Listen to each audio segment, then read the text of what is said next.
Crystal's Corner. So today we're going to be making red velvet French toast with a cream cheese compote, which has actually cheesecake pre-made with vanilla bean inside, mixed together with a little bit of heavy whipping cream. So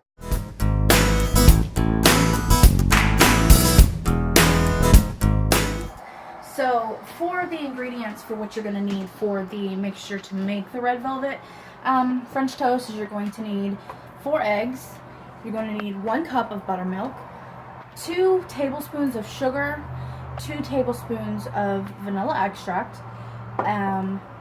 2 tablespoons of cocoa powder, the unsweetened kind. You'll need 1 tablespoon plus 2 teaspoons of red food coloring, and you'll need as many slices of bread as you want for you to dip into the batter to make as many pieces of French toast as you like for whoever you're making it for. And when the mixture is complete, this is what it looks like. This is the buttermilk, the food coloring, and everything, and it's been mixed up really, really well. And then you dip your bread in here and you fry it up, and I'll show you guys how to do that. As you can see, I've made the batter, which looks like this. We've melted about 2 tablespoons of butter in a skillet to its good and hot consistency. So what you're going to find that you're going to do now is you're going to take your regular bread. You're going to cut it into triangles like this. You're going to dunk it into the batter like so. And as you see, it's covered in this wonderful batter. And then as you let the excess drip off, you'll take it and you'll put it in the pan to fry up. I can put maybe 4 pieces in the skillet while I'm doing this. So I'll show you guys how to do that.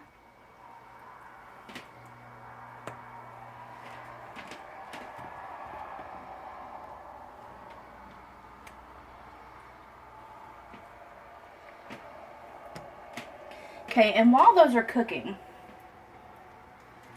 I'm going to come over here and wash my hand off because I'm going to show you guys the chocolate sauce that I'm doing as well.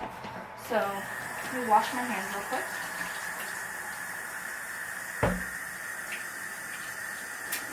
And, you know, red velvet is actually one of my favorite cakes. I love it so much. Like, everything that has red velvet to it, I adore it. I've tried to make my grandmother's homemade red velvet cake, I don't even know how many times. And I've never succeeded quite the way I wanted to. But I've come up with other things that have been red velvet, and they've actually turned out really, really great. So I learned to like red velvet from my grandmother, and that's, oh my god, I've loved red velvet since I was probably 2 years old. So I just thought I'd share that little story with you guys, because that's why I'm making the red velvet today. So the chocolate sauce, as you can see, is melting. We're going to give it a stir, because you don't want it to burn, which, you know, I have it on very low heat.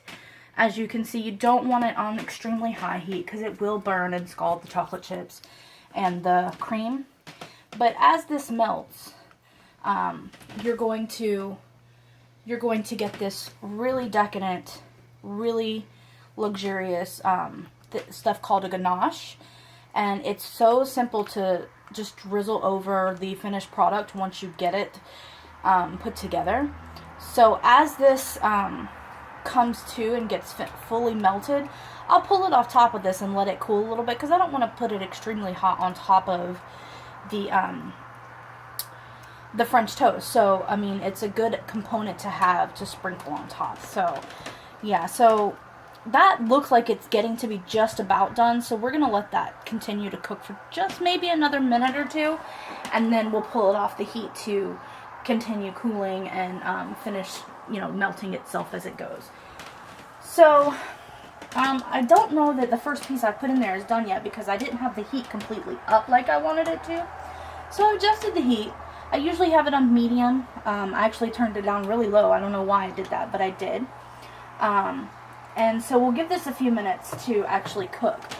But the cream cheese mixture, I thought I'd go ahead and show you. I know I showed you guys what the product looks like, but I thought I'd show you guys what I use so that you can, you know, either make your own or buy the kind that's already made. So I just bought this from the store, and I just said, you know what, I'll just take 2 or 3 good scoops out of the container to make the stuff. So it comes already pre-made. It's stuff you can use to make your own, you know, cream cheese, not cream cheese, cheesecakes. And you just scoop out what you want, what you need, and then you put it back in the refrigerator and use it for other purposes as needed. I have these vanilla beans, and these vanilla beans are Madagascar bourbon vanilla beans. And I didn't scrape all the caviar out for the purpose that I wanted to show you guys what it looks like. It's these little black seeds, and you just have to slice it down the middle with a paring knife. And when you do it, you kind of open it up like so, and then you see the little caviar, and you run your knife down the side, and you collect all the caviar on the tip of the knife, and you mix it in with what you're going to be mixing it with. You can save these for other recipes that require just the vanilla bean pod, or you can throw it away, or you can freeze it and try and reuse it in a bottle of alcohol of your choice to make your own vanilla beans, or your own, not vanilla beans, your own vanilla extract, but that's completely up to you. I've already used it for the purpose that it's going to be used for today, and so I'm going to just throw it away. So, but that's what I wanted to save that for, so you guys could see that that I used actual vanilla bean.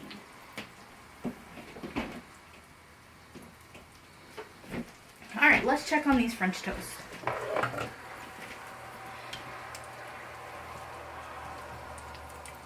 Oh, I think we're good. Let's see if we can turn this over. Ah. Oh yeah, so you can see it has specks of the chocolate throughout from where I used the cocoa powder. It's a lovely red color. It smells like red velvet in this house. Oh my god, I love the smell right now. It smells divine. So I've got two that are ready to be flipped, so I flipped those. The other ones have to cook a little bit longer. This sauce is actually really good right now, so I'm going to pull it off, and I'm just I'm just mixing it to make double sure that it's completely melted, and when it does drizzle like so, it is ready to go. So I'll turn this off. I'll grab this bowl because you don't want to leave it on here. Like I said, again, it could cause it to become burnt or bitter tasting, and then it'll sit just right here and it'll be fine until I'm ready to use it. So that's the chocolate sauce, the filling for the inside of them, and now we're just gonna let the red velvet French toast finish cooking, and then we'll plate it up. So give me just a few minutes, guys, and we'll get it all plated up. Okay, so I have some pieces ready to plate up. So what I'm gonna do is I'm gonna pull it out. I'm going to put them all on the plate, but I will assemble them and show you how to assemble them, because I think that's going to be the best part ever. And I have some that I just started cooking that I'll leave to cook while I show you guys how to assemble this. So let's go over this way. So I have the bread put on the plate. So what I'm going to do is I'm going to take a small dollop of the cream cheese mixture, provided it will go on there. There we go. It kind of goes in the middle. And because the French toast is hot, this will melt a little, which will cause it to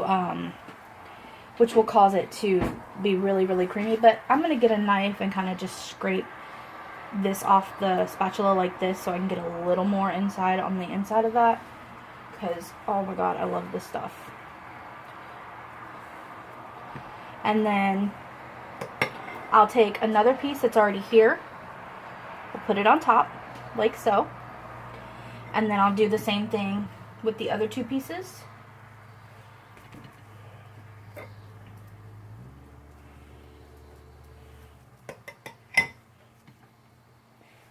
And put the other one on top like this. I'll make them look like that. Then I'll take one more small dollop of, I'm going to use my finger for this because I think it's okay. I've already washed my hands. And I'll just put a small dollop on the front, on the top, like so.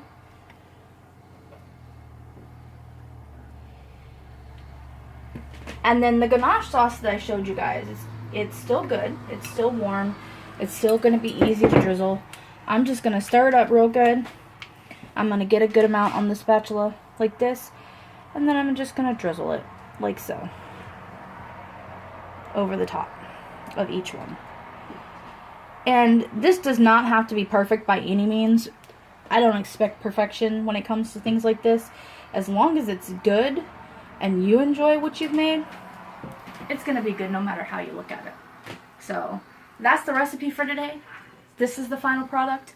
So I hope you guys can enjoy doing this, and if you want me to see if you want to see me make certain items, if you'll just either give me a big thumbs up, or if you'll send me some comments below and let me know what you'd like to see me make, I'd be more inclined to look those up and try and see what I can do. Bye, everybody.